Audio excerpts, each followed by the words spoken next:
اللہ معاف فرما دے، اللہ معاف فرما دے، میرے اللہ معاف کر دے، اپنے قرآن کے صدقے معاف کر دے، اپنے نبی کے صدقے معاف کر دے، اپنے دوستوں کے صدقے معاف کر دے، اپنے ولیوں کے صدقے معاف کر دے۔ اللہ دنیا میں دیکھا جب کسی کا کوئی بس نہیں چلتا کہتے ہیں میاں مجھے اللہ واسطے معاف کر دے۔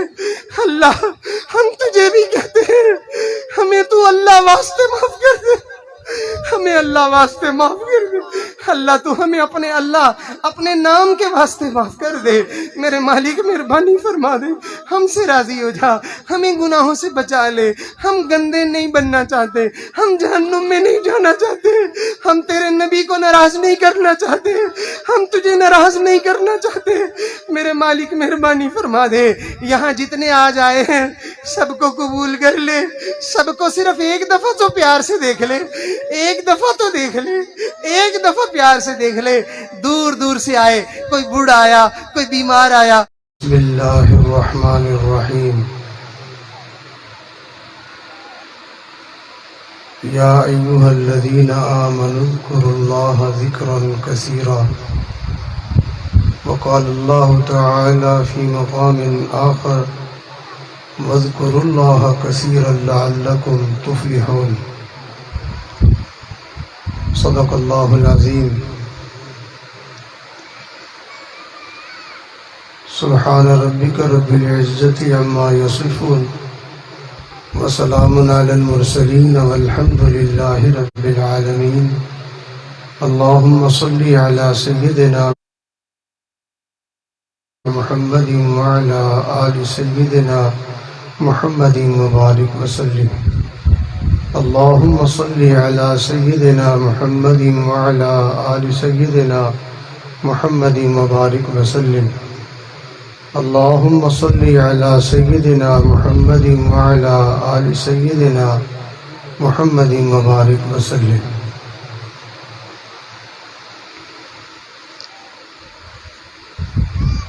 میری ان دوستوں سے گزارش ہے جو تھوڑا فاصلے پہ ہیں، اتنا لمبا فاصلہ طے کر کے یہاں تک تشریف لے آئے ہیں، تھوڑا سا فاصلہ اور طے کر لیں، قریب ہو جائیں۔ ہمیں مل مل کے بیٹھنے کا حکم تو رسول اللہ صلی اللہ علیہ وسلم کی طرف سے ہے، اور اس کی برکتیں انسان کو زندگی میں نصیب ہوتی ہیں۔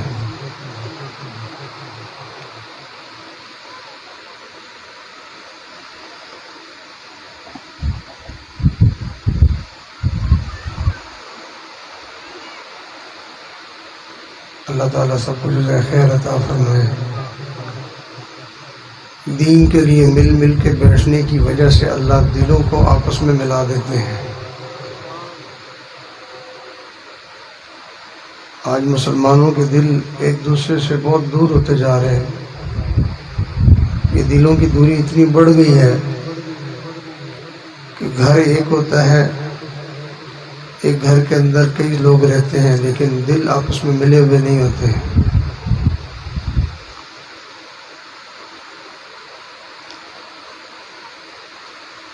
نماز میں صفوں کے اندر اگر فاصلہ ہو تو کتابوں میں لکھا ہے کہ اس فاصلے کی سزا یہ ملتی ہے کہ دلوں کو دور کر دیا جاتا ہے۔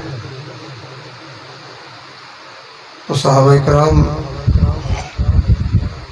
نیکی والی مجلس میں بہت مل کے قریب ہو کے بیٹھتے تھے، تو جو مجبوری کی وجہ سے تھوڑا بہت گرمی کی وجہ سے تھوڑا بندہ کھلا ہو کے بیٹھتا ہے وہ ایک الگ معاملہ ہے، لیکن بالکل ہی مجلس سے کٹ کے بیٹھ جائے تو وہ اس طرح کی وہ برکات سے پھر جو سب سارے مجمع کو مل رہی ہوتی ہیں اس سے بندہ ایک طرح سے محروم ہو جاتا ہے۔ تو سب حضرات ایک مرتبہ محبت سے دروشی پڑھ لیجیے، اللہم صلی علی سیدنا محمد۔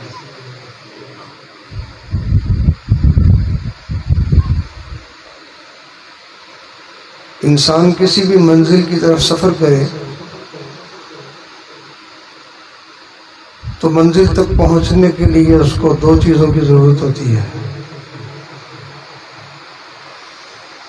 پہلی چیز کہ اس کو راستے کا علم ہو،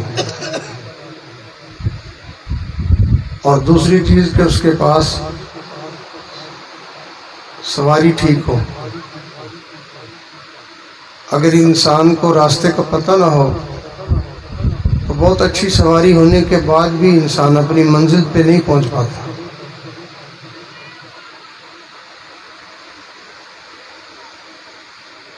اور اگر منزل کا پتہ تو ہے لیکن گاڑی ٹھیک نہیں ہے تب بھی انسان اپنا سفر طے نہیں کر پاتا.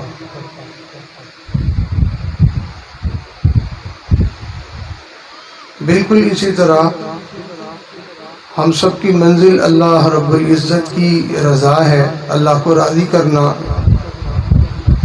ہم زندگی میں جتنی بھی بھاگ دوڑ کر رہے ہیں، محنت کوشش کر رہے ہیں، ہم کہاں جانا چاہتے ہیں؟ ہم اللہ تعالیٰ کی رضا حاصل کرنا چاہتے ہیں. ہماری منزل اللہ کی رضا ہے.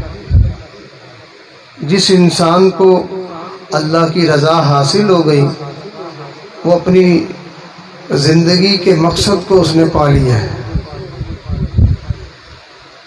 ہم نمازیں پڑھتے ہیں، ہم تلاوت کرتے ہیں، ذکر اذکار کرتے ہیں، صدقہ خیرات کرتے ہیں، دن رات میں ہم مختلف نیک اعمال کرتے ہیں. تو آخر ہماری منزل کیا ہے؟ ہم کیا چاہتے ہیں؟ ہم اللہ تعالیٰ کی رضا چاہتے ہیں. تو اللہ تعالیٰ کی رضا یہ ہماری منزل ہے. اس منزل تک پہنچنے کا ہمیں پتہ ہونا چاہیے. اس پتے کا نام دین کا علم ہے. جیسے کسی بندے کو کسی راستے کا ایڈریس، اس کا پتہ معلوم ہو، تو اسی طرح اللہ تعالیٰ کی رضا حاصل کرنے کا علم جس بندے کو ہے، یوں سمجھے اس کو ایڈریس معلوم ہے. اور اللہ تعالیٰ کی رضا تک پہنچنے کے لیے سواری کے طور پر ہماری سواری اللہ تعالیٰ کا ذکر ہے. جس بندے کے پاس علم بھی ہو اور اس کی زندگی میں اللہ تعالیٰ کی یاد بھی خوب ہو، وہ بڑی آسانی کے ساتھ اللہ تعالیٰ تک پہنچ جاتا ہے، اللہ تعالیٰ کی رضا کو حاصل کر لیتا ہے. ایک آدمی ذکر خوب کرتا ہے لیکن اس کو اللہ تعالیٰ کی رضا کے راستوں کا پتہ نہیں ہے، تو وہ ذکر الٹا اس کو اللہ تعالیٰ سے دور کرنے کا سبب بن جائے گا. چنانچہ بہت سارے لوگ اپنے طور پر ذکر شروع کرتے ہیں، نتیجہ یہ ہوتا ہے کہ وہ خود بھی گمراہ ہو جاتے ہیں، لوگوں کو بھی گمراہ کر دیتے ہیں.